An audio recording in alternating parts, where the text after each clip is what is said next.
வணக்கம் நேர்களே, சத்யேந்திரா பேசிகிட்டு இருக்கிறேன். என் சேனல் பேர் சத்யேந்திரா ஃபிலிம் கிரிட்டிக் பண்ணிவிட்டு தயவுசெய்து சப்ஸ்கிரைப் பண்ணுங்கள், நிறைய பேருக்கு ஃபார்வர்ட் பண்ணுங்கள்.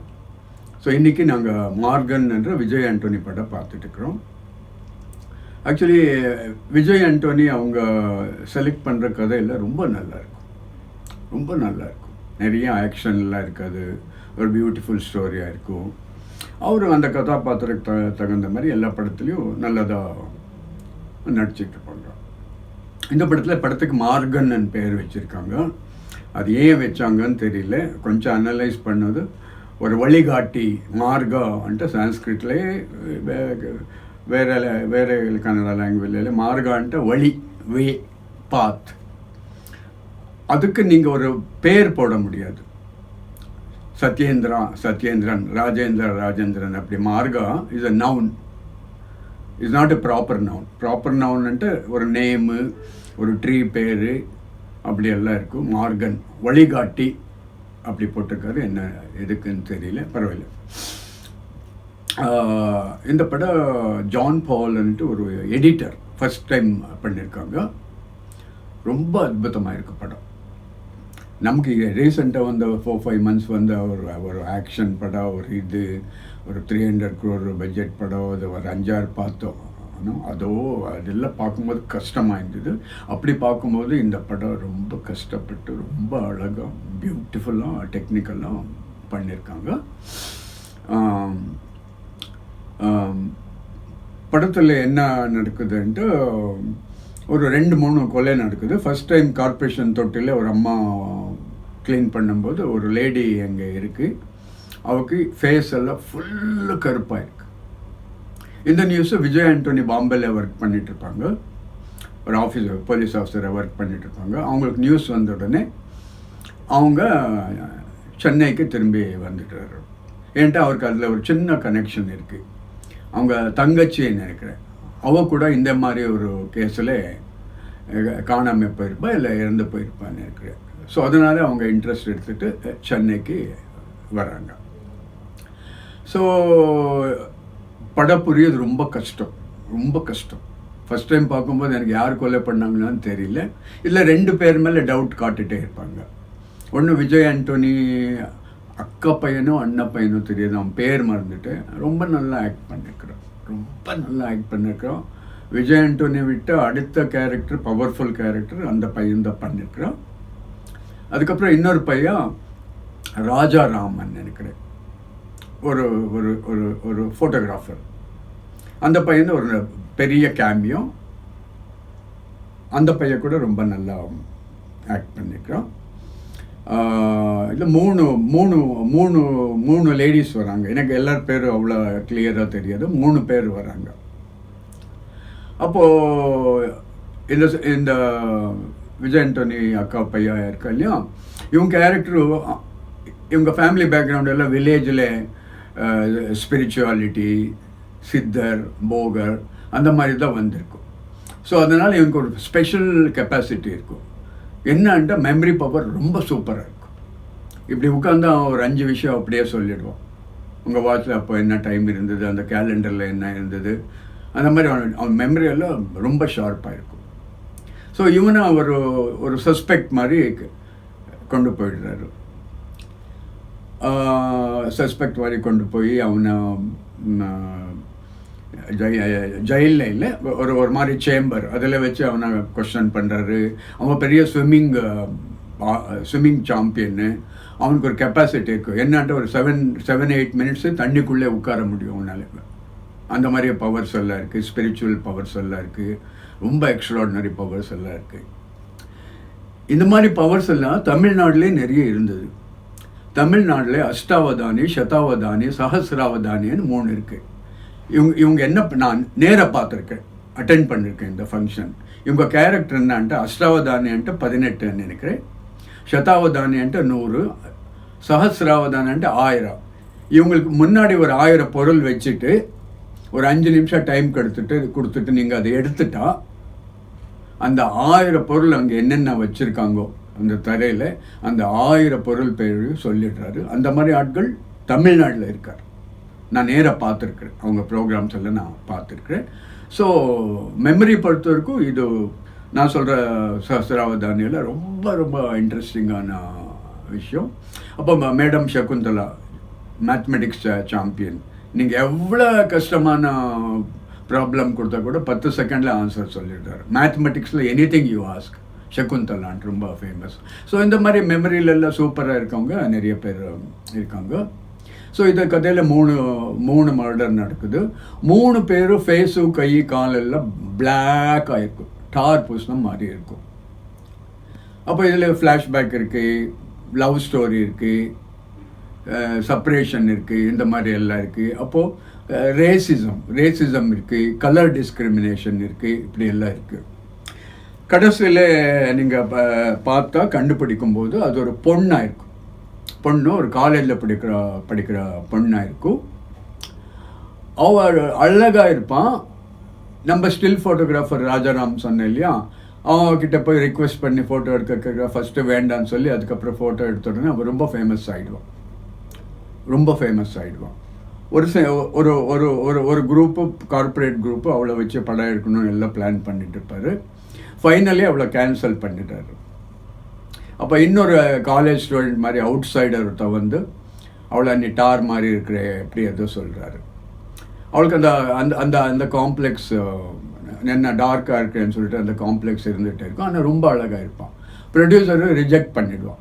ஃபஸ்ட்டு செலக்ட் பண்ணிவிட்டு அவள் ரொம்ப ஃபேமஸான பிறகு அவள் வேணான்ட்டு இன்னொரு ரொம்ப ஃபேராக இருக்கிற பொண்ணை செலக்ட் பண்ணிடுறாரு. ஸோ அப்படி இருக்கும்போது அவள் ரிவெஞ்ச் எடுக்கிறதுக்கு பிளான் பண்ணுறான். ஸோ அதனால அவள் ஒரு 3 பேரையும் அவள்கிட்ட கொலை பண்ணுறான். அது படமாக ரொம்ப கான்சன்ட்ரேட் பண்ணி பார்த்தா தான் தெரியுது அவள்கிட்ட கொலை பண்ணுறான்ட்டு. என்கிட்ட சீக்வன்சஸ் எல்லாம் ரொம்ப டஃப்பாக இருக்குது, ட்விஸ்ட் எல்லாம் ரொம்ப டஃப்பாக இருக்குது. ஏன்னா ஃபஸ்ட் டைம் எனக்கு பார்க்கும்போது யார் கொலை பண்ணாங்கன்னு தெரியல, செகண்ட் டைம் பார்க்கும்போது தான் எனக்கு புரிஞ்சிச்சு. ஸோ இந்த பிளாக் டிஸ்கிரிமினேஷன், அப்போது சின்ன சின்ன தவறுகளெல்லாம் இருக்குது படத்தில் அந்த ப்ரொடியூசர் சொல்கிறான், நான் ஃபஸ்ட்டு படம் பண்ண போகிறேன், டெபு பண்ண நான் 4 லாங்குவேஜில் பண்ணுறேன்றாரு. நீங்கள் டெபு படம் எல்லாம் 4 லாங்குவேஜில் பண்ண முடியாது. எப்படி டெபு எப்படி 4 படம் பண்ண முடியும்? ஸோ அந்த மாதிரி விஷயங்கள் எல்லாம் இருக்குது.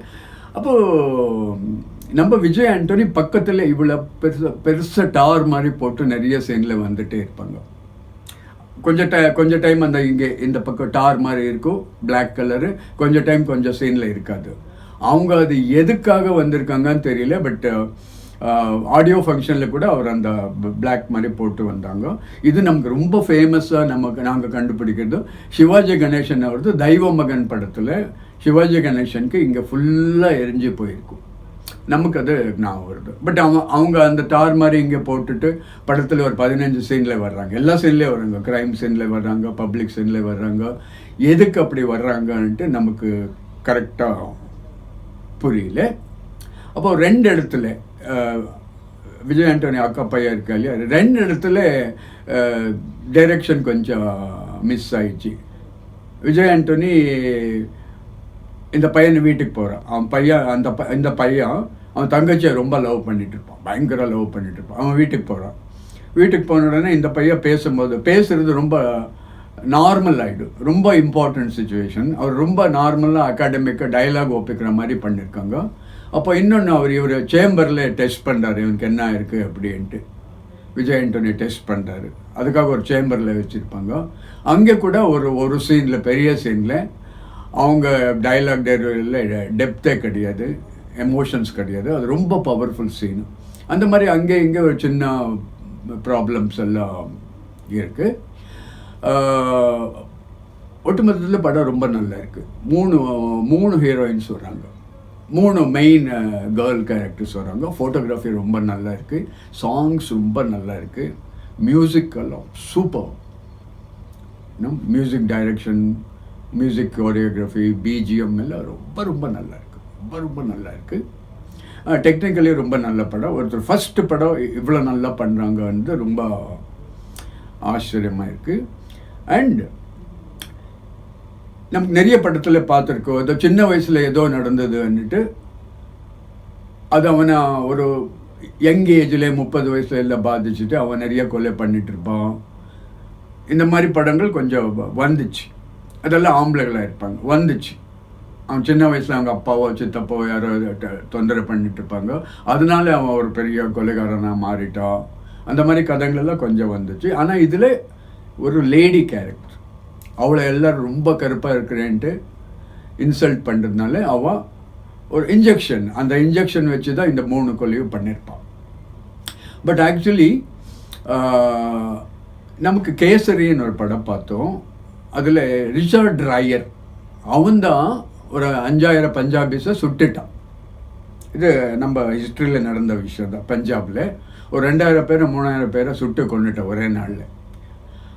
பட் அந்த படத்தில் கிளியராக சொல்கிறாரு, அவர் ரிச்சர்ட் டிரைவர் அந்த அங்கே படிச்சுட்டு இருப்பான், லண்டன்லேயோ எங்கேயோனா பஞ்சாபி ஸ்கூலில் படிச்சிருப்பான். அவன் சின்ன வயசில் அவனை எல்லோரும் கிண்டல் பண்ணிட்டு இருப்பாங்க, பெரிய மூக்கு இருக்குது, அது இது இப்படி இப்படின்னு பயங்கர கிண்டல் பண்ணிட்டு இருப்பாங்க. ஸோ அதனால் அவனுக்கு எல்லா பஞ்சாபிஸ் மேலே கோவம். பிகாஸ் இந்த கிளாஸ்மேட்ஸ் எல்லாம் சீனியர்ஸ் எல்லாம் பஞ்சாபிஸு. ஸோ அதனால தான் அவன் ரிவெஞ்ச் எடுக்கணுன்ட்டு ஜல்லியன் வாலிபாகில் ஒரு 3000-4000 பேர் ஒரு ஃபங்க்ஷன்னு ஒரு ரிச்சுவல்னு கூப்பிட்டுட்டு எல்லோரும் ஷூட் பண்ணிடுறாரு. ஸோ பேசிக் இது இவனை சின்ன வயசுலேருந்தால் எல்லோரும் ஸ்கூலில் கிண்டல் பண்ணி அவனுக்கு அதே மென்டலில் இருக்குது. அதனால தான் நடந்துச்சு. ஹிட்லர் பற்றி பேசும்போது கூட கடைசியில் ஹிட்லர் அம்மாவை ட்ரீட் பண்ணுறாங்க இல்லையா, அந்த டாக்டரு ஒரு ஜூ. அந்த டைமில் அவங்க அம்மா இறந்து போய்ட்டாரு அவன் ட்ரீட் பண்ணும்போதும். ஸோ அதனால தான் ஹிட்லருக்கு ஜூஸ் மேலெல்லாம் ரொம்ப கோவம் வந்துச்சு, அவங்களெல்லாம் அழிச்சிடணுன்ட்டு அவன் மைண்டில் வந்துச்சுன்ட்டு ஒரு கதை இருக்குது. அது உண்மையிலையோ தெரியாது, இருக்கலாம். இந்த மாதிரி நமக்கு சின்ன வயசில் நடந்தது, நம்ம லைஃப்பில் ஏதோ ஒரு இம்பார்ட்டண்ட் விஷயம் மிஸ் ஆனது, அப்படியான நம்மளை எப்படி பாதிக்கும்ன்றது ரொம்ப நல்லா தெரியும். நமக்கு ஜல்லியன்வாலாபாக் பற்றி சின்ன வயசில் புக்கில் படிச்சிருப்போம், 2000 பேரை கொண்டுட்டாங்க அப்படி இப்படின்ட்டு. பட் அந்த கேசரி என்ன படத்தில் அக்ஷய் குமார் ஆக்ட் பண்ணியிருப்பாங்க, ரொம்ப நல்லா எடுத்திருக்காரு ஹிஸ்ட்ரியும். அண்ட் இதில் அவள் பிளாக்காக இருக்கிற ப்ராப்ளம் தான் எடுத்துகிட்டு வர்றாரு.